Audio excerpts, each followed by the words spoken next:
मुझे नहीं प्रयोजन किसके घर की गाय दूध दे रही है, मुझे ये प्रयोजन है दूध में जहर नहीं है तो दूध पी लेना चाहिए। दूध गाय चाहे तुम्हारे घर की हो, चाहे हरियाणा की हो, छत्तीसगढ़ की हो, चाहे मध्य प्रदेश की हो, मित्र गाय के अंदर शुद्ध दूध है, उसे पीना चाहिए आपको जीवन जीना चाहते तो। ऐसे चाहे पुष्दंत भूतबली स्वामी ने लिखा हो, चाहे धरसे स्वामी ने, चाहे मित्र वर्तमान के आचार्य मुनियों ने लिखा हो, यदि आगम के अनुसार है तो वो तुमको सुनना चाहिए, पीना चाहिए। यदि आप ऐसा कहें, संजय सोच बेटा, गुरुजी मेरे घर में पिताजी के पास एक श्याम गौ थी, वो जो श्याम गौ थी मैं उसी का दूध पीता था। अब पिताजी भी नहीं है, गौ भी नहीं है, अब बताओ मैं दूध पीऊं कि नहीं पीऊं? बोले वो गाय का दूध नहीं है। बेटा बिना दूध के दुर्बल हो जाओगे, दुर्बल। ये मत देखो कौन सी गऊ का है, ये देखो गऊ का है कि नहीं। ऋषभदेव ने कहा है वही मानता हूं। एक पारसनाथ भगवान के शासन में एक मुनिराज थे, सुनिए ध्यान से, ये भी गृहस्थ है।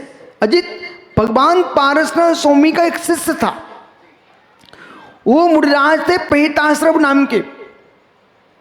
वो पेताश्रव नाम के मुनि महाराज भगवान महावीर स्वामी के समोषण में पधारे। उनके मन में एक भाव आ गया, ये तो छोटे भगवान है ना, हम तो पारसनाथ के शिष्य हैं।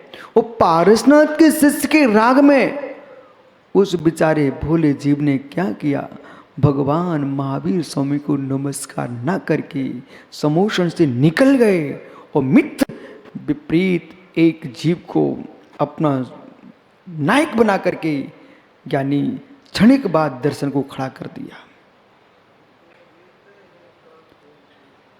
एक मत को खड़ा कर दिया।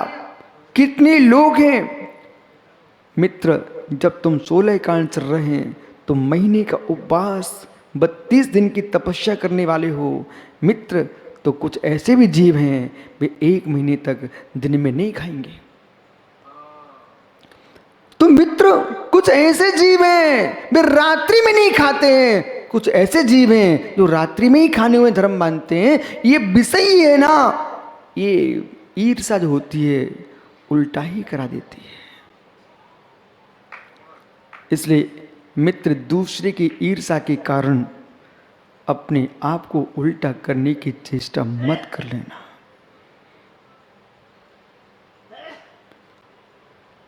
उल्टा मत कर लेना, कहीं वीतरागी दिगंबर मुनि न हो जाए, इसलिए दिगंबरत्व को छेद के रख दिया।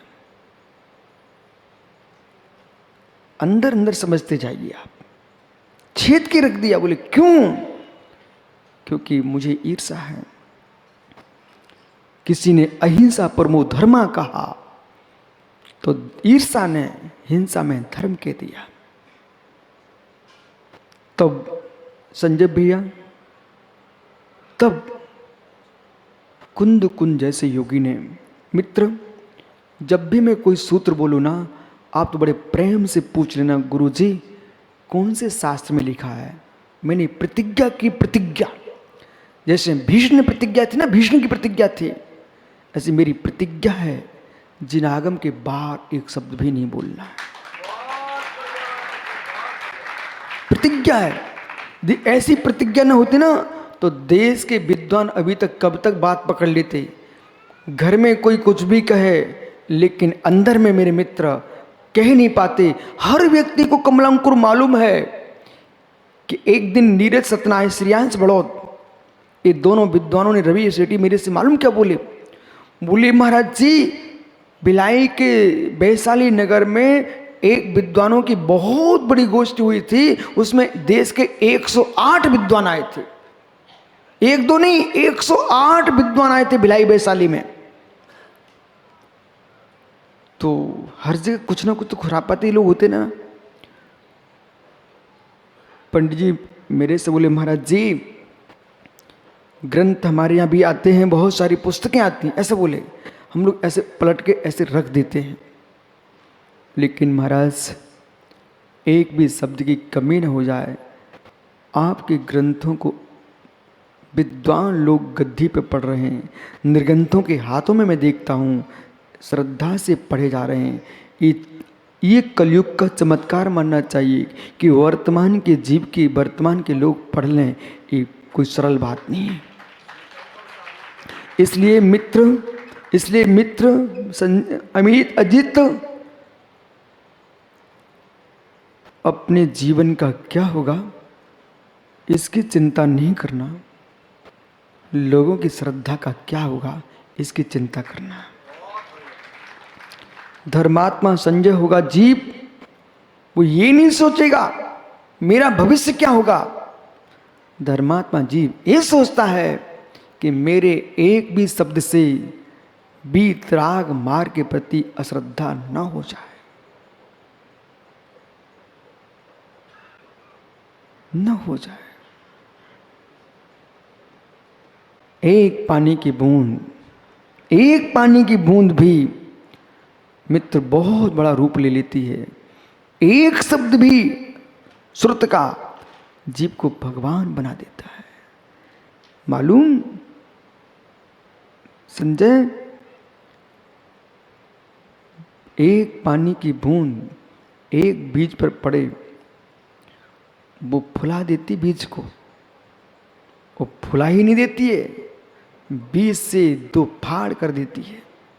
वो फाड़ ही नहीं करती है, बीच में अंकुर आ जाता है, नीचे जड़ें आ जाती हैं। एक पानी की बूंद ने एक बीज को फुला दिया, दो दल कर दिए, बीच में अंकुर आ गया, पौधा हुआ आया, नीचे जड़ें चली गई। एक पानी की बूंद ने इतना काम कर दिया मित्र। एक बीतरागी जिनेंद्र की पानी की बूंद जो है यानी मिथ्यात्व को यूं कर देती है, आत्मा को सम्यक फुला देती है और चारित्र के अंकुर खड़ा कर देती है और मोक्ष का फल लगा देती है।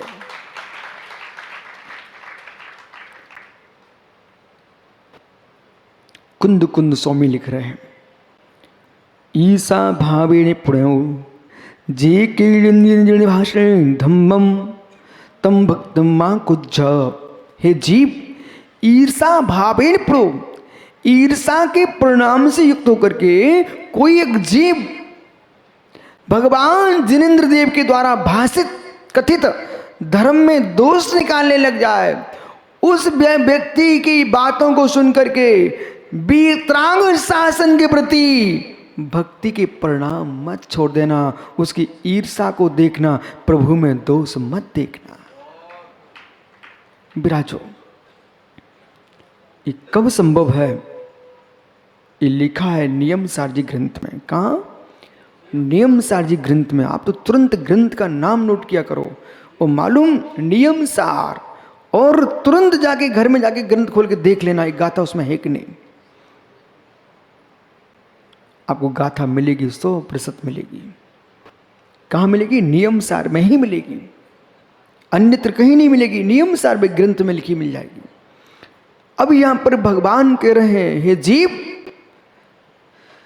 सारे तत्वों को जानने के पूर्व नए प्रमाण को जानना पड़ेगा। अब तो रायपुर के ज्ञानी नए प्रमाण तो उनके मस्तिष्क में प्रवेश कर गया है। ये सुधीर बाकलीवाल का लड़का मेरे से एक दिन कहता है, बोले गुरुजी स्यात। मैंने कहा मित्र, मैं धन्य हो गया तेरे मुख से ये शब्द सुना, स्यात। बोले क्यों?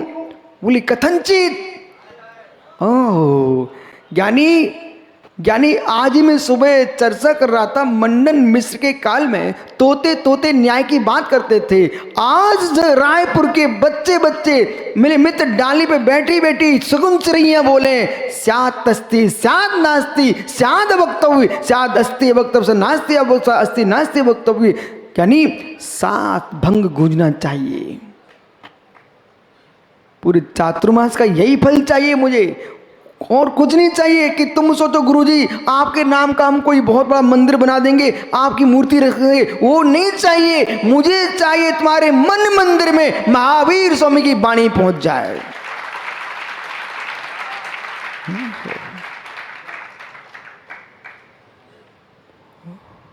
सा समुद्र पार हो जाए जिन वाणी। सौरभ, थक जाना अच्छी बात नहीं है। सौरभ, थक जाना अच्छी बात नहीं है। अपने जीवन में जीवन मिला है, युवा अवस्था है, वो अभी से आदमी थकने लग जाए। वो देखो अविनाश रहता यहाँ पर है, वो विदिशा में काम कर रहा है बैठ करके, और तुम कहाँ भटक रहे हो। यानी जीवन में थकना नहीं चाहिए, कहाँ थक जाना चाहिए।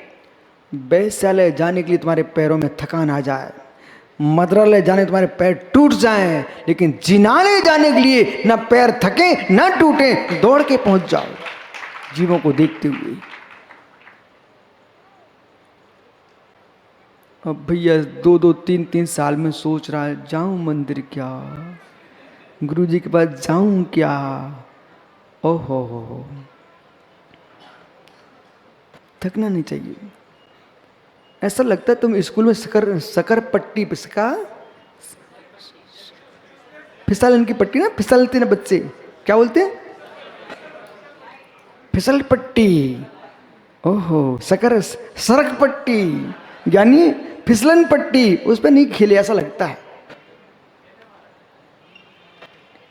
बच्चों को जरूर खेलने लेना चाहिए उसके ऊपर। बोले क्यों, बोले मालूम जब नीचे आता है सीधा चला आता और फिर दौड़ के फिर पहुंचता, बोले क्या आनंद आ रहा है, क्या आनंद आ रहा है। ऐसे ज्ञानियों जैसे बालक उत्साह के साथ उस सकर पट्टी पर, फिसलन पट्टी पर जाके आनंद लूट रहा है, ऐसे तत्व ज्ञानी जीव नए तत्व प्रमाण की पट्टी पर चढ़ करके आनंद लूटता है।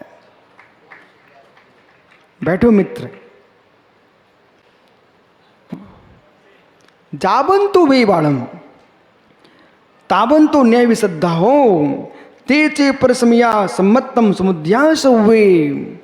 भगवान कह रहे यहां पर जाबंतु वे पथा, जितने जितने डॉक्टर साहब, जितने वैद पथा, जितने वचन पंथ पथ हैं, जितने वचन पंथ हैं मेरे मित्र नए श्रद्धाओं उतने ही नए हैं, परंतु जो आग्रह युक्त हैं, हटाग्रह युक्त हैं, धारणा हटग्राही है, वे सारे नए कुनय हैं। और जो पुरुष एक नए पर हटाग्रही है वो परसमयी, एक नए पर टिका हुआ है वो परसमयी, तो नए सापेक्ष जीवन जीता है, वही सुसमयी है, सम्य दृष्टि। इसलिए निश्चय ही सब कुछ है ऐसा नहीं, व्यवहार ही सब कुछ है ऐसा नहीं। निश्चय व्यवहार दोनों नहीं राजिम ज्ञानी, निश्चय व्यवहार दोनों ही नए वस्तु स्वभाव की प्रूपणा करते हैं। एक भी नए वस्तु स्वभाव के बाहर व्याख्या नहीं करता। संपूर्ण जो मिथ्या धारणा से रहित हैं और सापेक्ष साध पद से युक्त हैं, वे समुदित सुनय सम्यक नए हैं। और ज्ञानी सम्यक नए से ही लोक व्यवहार चलेगा। दाता रतनलाल जी मित्र, आपने तो बहुत लीला देखी है, निश्चय व्यवहार की लीला आपने जीवन भर देखी है। अब देश में शांति है, नहीं तो मालूम एक ऐसा समय आया था पंकज जज साहब, एक ऐसा समय था जिसमें लोग निश्चय व्यवहार को लेकर के एक दूसरे भाई भाई का चेहरा नहीं देखते थे। लेकिन समय बदल गया। जिन घरों में सुब्रत सागर जी मित्र, यही तुम अपने जीवन का चमत्कार मानो। मैं पंकज देख रहा हूँ, छोटे में जिन घरों में मुंडराज निकलने पर पट बंद होते थे, मैंने आंखों से देखा है। इस बार मैं गया भिंड इनके रतनलाल जी के यहाँ, चौमासा किया। जिन घरों में मुंडराज निकल जाए तो ऐसे गेट बंद हो जाते थे, उन घरों में मुंडराज आ जाए गेट खुले पड़गान हो रहा था।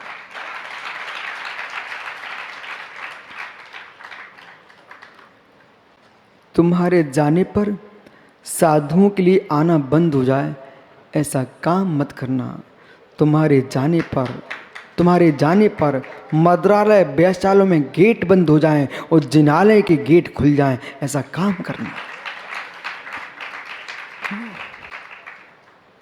कुछ ऐसा करो श्रद्धा के गेट खुल जाए। मांगमल जी, मित्र इधर तो आओ। सुनो, ये मालूम है जीव बहुत परेशान है। वो कहते गुरुजी मुझे पहचानते हो क्या? मुझे पहचानते हो क्या? मित्र अब समझ गए आपको पहचानते हैं। लेकिन भैया मांगमल जी, जैसे तुम सेवा कर रहे हो गुरुओं की, अपनी संतान को तुम हिस्सा दे के जा पाओ, कोई टेंशन नहीं लेना, लेकिन गुरु भक्ति का हिस्सा दे के जाना।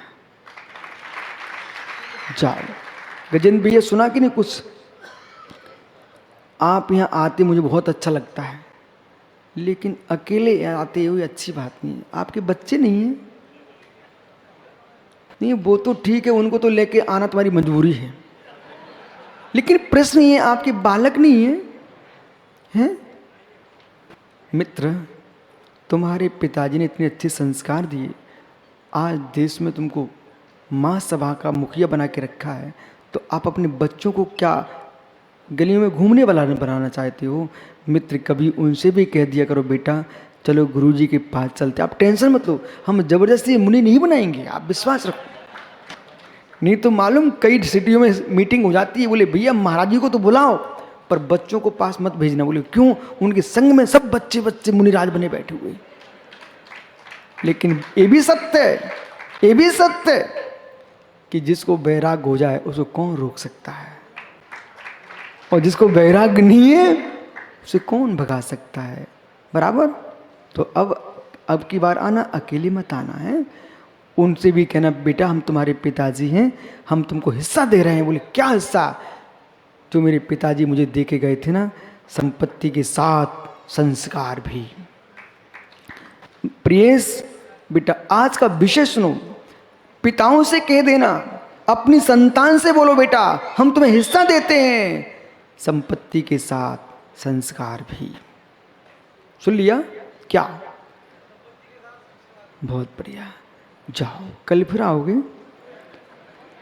मित्र। पर्यायी तो पुनः चर्चा करूंगा मध्याह्न में।